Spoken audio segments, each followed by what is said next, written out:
అటు ఏపీలో rain alert ప్రకటించారు. మరో 3 రోజుల పాటు పలు చోట్ల భారీ వర్షాలు కురనున్నాయి.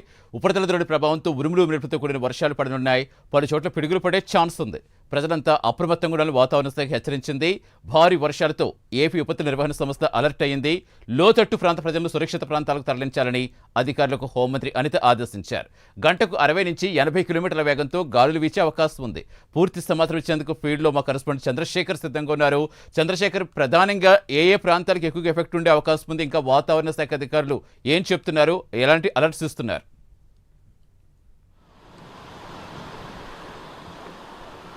రైట్ సతీష్, నిన్న మొన్నటి వరకు ఎండ వేడిమితో ఉక్కపోతలతో సతమతమైనటువంటి రాష్ట్ర ప్రజలకు ఒక్కసారిగా వరుణ దేవుడు అయితే కరుణించిన పరిస్థితి కనిపిస్తుంది. అయితే వరుణ దేవుడు కరుణించినప్పుడు కూడా కొన్ని చోట్ల భారీ నుంచి అతి భారీ వర్షాలు ఎక్కువగా కురుస్తున్న నేపథ్యంలో ఎక్కడికక్కడే వాగులన్నీ కూడా పొంగి పొరలేటటువంటి పరిస్థితి అయితే కనిపిస్తుందని చెప్పుకోవచ్చు. ప్రధానంగా చూసుకుంటే ఉపరితల ఆవర్తనం ఏదైతే ఉందో దీనికి సంబంధించినటువంటి ధోని ప్రభావం కారణంగా కూడా ఏపీ వ్యాప్తంగా భారీ నుంచి అతి భారీ వర్షాలు కూడా కురుస్తున్నటువంటి పరిస్థితి ఉంది. గత 2 రోజులుగా కూడా కురుస్తున్నటువంటి వర్షాలకు పెద్ద ఎత్తున కూడా వరదలైతే వాగులైతే పొంగుతున్నటువంటి పరిస్థితి ఉందని చెప్పుకోవచ్చు. ప్రధానంగా చూసుకుంటే ఇటు రాయలసీమతో పాటు ఆంధ్రప్రదేశ్ ఈ 2 ప్రాంతాలకు సంబంధించినటువంటి ఏదైతే ఉత్తరాంధ్ర ఈ ప్రాంతాలన్నింటిలో కూడా ఉన్నాయి. శ్రీకాకుళం లేదా విజయనగరంతో విశాఖపట్నంతో పాటు అటు మన్యం జిల్లాకు సంబంధించినటువంటి పార్వతీపురం, ఇటు అల్లూరు జిల్లాకు సంబంధించినటువంటి అరకు, పాడేరు, చింతపల్లి, అలాగే తూర్పుగోదావరికి సంబంధించినటువంటి ప్రాంతాల్లో కూడా భారీ వర్షాలు అయితే కురుస్తున్నటువంటి పరిస్థితి ఉంది. మరికొన్ని చోట్లయితే పెద్ద ఎత్తున కూడా ఉరుములు మెరుపులతో కూడినటువంటి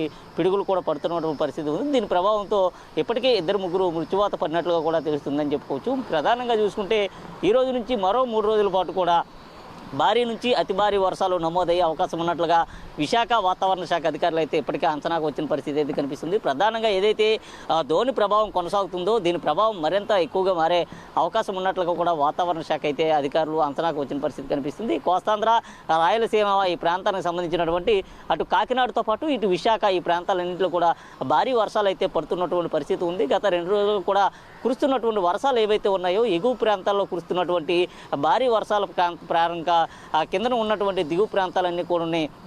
పూర్తిగా నీటిలో ఉండేటటువంటి పరిస్థితి ఉందని చెప్పుకోవచ్చు. ఏదైతే అరకు ప్రాంతానికి సంబంధించినటువంటి ప్రాంతాల్లో కానీ లేదా ఆ మన్యం ప్రాంతానికి సంబంధించిన పార్వతీపురం ఈ 2 ప్రాంతాల్లో కూడా కురుస్తున్నటువంటి వర్షాలు ఏవైతే ఉన్నాయో ఈ వర్షాల కారణంగా అక్కడ ఉన్నటువంటి వాగులన్నీ కూడా ప్రవహిస్తున్నటువంటి పరిస్థితి ఉంది. ఈ నేపథ్యంలో లోతట్టు ప్రాంతాల్లో ఉండేటటువంటి ప్రజలంతా కూడా సురక్షిత ప్రాంతాలకు తరలివెళ్లాలంటూ వాతావరణ శాఖ అధికారులు ఇప్పటికే ఆ హెచ్చరికలు అయితే జారీ చేయడం జరిగింది. అలాగే ఇటు ఆంధ్రప్రదేశ్ సంబంధించినటువంటి కొన్ని జిల్లాల్లో ఉన్నటువంటి ప్రాంతాలు ఏవైతే ఉన్నాయో ఆ ప్రాంతాలని ఇప్పటికే అధికారులు అయితే గుర్తించారు. ఎక్కడ ఎక్కువ శాతం వర్షం నమోదవుతుందనే దానిపైన అయితే అధికారులు పూర్తిగా కూడా ఆ ప్రాంతాలను అయితే రెడ్ అలర్ట్గా జారీ చేసిన పరిస్థితి కనిపిస్తుంది. కొన్ని ప్రాంతాల్లో ఎల్లో అలర్ట్ కూడా జారీ చేసిన పరిస్థితి అయితే కనిపిస్తుంది చెప్పుకోవచ్చు. ఈ నేపథ్యంలో ఏదైతే గతంలో జరిగినటువంటి గత ఏడాది విజయవాడలో జరిగినటువంటి వరద ఏదైతే ఉందో అటువంటి ఆపద ఇప్పుడు కూడా రాకుండా చూసేందుకైతే ఇప్పటికే విశాఖకు సంబంధించినటువంటి వాతావరణ శాఖ అధికారులు ఆదేశాలు జారీ చేయడంతో దీనికి సంబంధించినటువంటి పూర్తి బాధ్యతలు కూడా ఏపీ విపత్తుల శాఖకు సంబంధించినటువంటి రాష్ట్ర హోంమంత్రి వంగలపూడి అనిత అయితే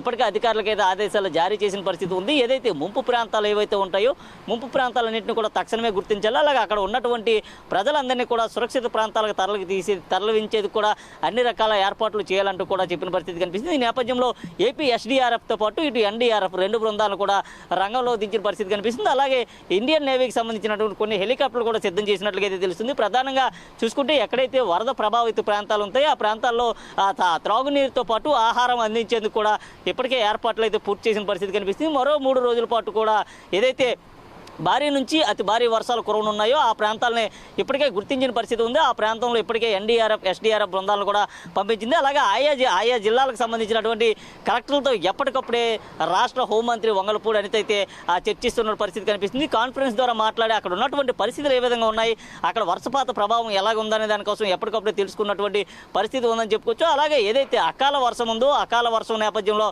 ఇప్పటికే రాష్ట్ర ముఖ్యమంత్రి ఆయా జిల్లా అధికారులతో కూడా మాట్లాడిన పరిస్థితి కనిపిస్తుంది. అలాగే ఆయా జిల్లాకు సంబంధించిన ఎమ్మెల్యేలు మంత్రులతో కూడా ఇప్పటికే ఆయన అయితే మాట్లాడిన పరిస్థితి ఉంది. ప్రధానంగా చూసుకుంటే 2 రోజులుగా కురుస్తున్నటువంటి వర్షాలు ఏవైతే ఉన్నాయో వర్షాల కారణంగా కూడా పెద్ద ఎత్తున కూడా పంట నష్టం వాటిల్లేటటువంటి అవకాశం ఉంది. ఈ పంట నష్టాన్ని కూడా పూర్తిగా కూడా తొలగించాలంటూ కూడా అధికారులకైతే ఆ రాష్ట్ర ముఖ్యమంత్రి ఆదేశాలు జారీ చేసిన పరిస్థితి కనిపిస్తుంది. మరో 3 రోజుల పాటు కురవనున్నటువంటి వర్షాలు ఏవైతే ఉన్నాయో ఈ వర్షాల కారణంగా కూడా ఇటు అరకు ప్రాంతంలో కానీ అటు పార్వతీపురం ప్రాంతంలో కానీ ఉన్నటువంటి గిరిజనులంతా కూడా ఇబ్బందులు పడేటటువంటి అవకాశం ఉంది. ఆ ప్రాంతంలో తక్షణమే అన్ని రకాల సహాయ చర్యలు కూడా తీసుకోవాలంటూ కూడా చెప్పిన పరిస్థితి కనిపిస్తుంది. అయితే 2 రోజులుగా కూడా కురుస్తున్నటువంటి వర్షాలు ఏవైతే ఇన్ని వర్షాల కారణంగా కొన్ని ప్రాంతాల్లో అయితే కొండ చర్యలు కూడా విరిగి పడుతున్నటువంటి పరిస్థితులు ఉన్నాయి. అటువైపు వెళ్ళేటటువంటి రహదారులన్నిటి కూడా ఆగిపోయే పరిస్థితి అయితే ఉందని చెప్పుకోవచ్చు. ముఖ్యంగా చూసుకుంటే మరొక 2 రోజుల పాటు కొనసాగేటటువంటి వర్షం ఏదైతుందో ఈ వర్షం కారణంగా దాదాపు గంటకి 60 నుంచి 80 కిలోమీటర్ల వేగంతో గాలులు వీచే అవకాశం ఉన్నట్లుగా కూడా వాతావరణ శాఖ అధికారులు ఇప్పటికే అంచనాకు వచ్చిన పరిస్థితి ఉంది. ఈ నేపథ్యంలో అత్యవసరమైతే తప్ప ప్రజలు ఎవరు కూడా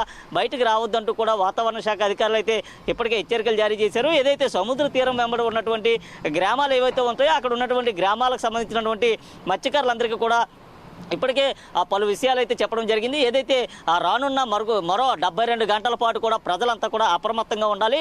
బయటకు వెళ్లే సమయంలో తగిన జాగ్రత్తలు తీసుకోవడంతో పాటు ఏదైతే ఉరుములు మెరుపులతో కూడినటువంటి భారీ నుంచి అతి భారీ వర్షాలు కూడా ఎక్కువ పడే ప్రమాదం ఉంది. దీని ప్రభావంతో అక్కడ ఉన్నటువంటి చెట్టులన్నీ కూడా నేలకొరిగేటటువంటి అవకాశం ఉంది. దయచేసి వర్షం పడే సమయంలో కానీ లేదా ఉరుములు వస్తున్నటువంటి సమయంలో కూడా ప్రజలు ఎవరు కూడా చెట్ల కింద నివసించరాదంటూ కూడా చెప్పిన పరిస్థితి కనిపిస్తుంది. అలాగే అక్కడ ఉన్నటువంటి ఏవైతే తుఫానుకు సంబంధించినటువంటి బిల్డింగ్స్ ఉంటాయో ఆ తుఫాను బిల్డింగ్ని ఆశ్రయించాలంటూ కూడా చెప్పిన పరిస్థితి కనిపిస్తుంది. ముఖ్యంగా చూసుకుంటే ఏదైతే ఇక్కడ సంబంధించినటువంటి ఏదైతే వరద ప్రభావిత ప్రాంతాలు ఏవైతే ఉన్నాయో దాన్ని పూర్తిగా కూడా గుర్తించడం అయితే జరిగింది. ఆ ప్రాంతాలన్నింటిలో కూడా రక్షణ చర్యలు తీసుకునే విధంగా కూడా అధికారులు అయితే చర్యలు తీసుకుంటున్నారు.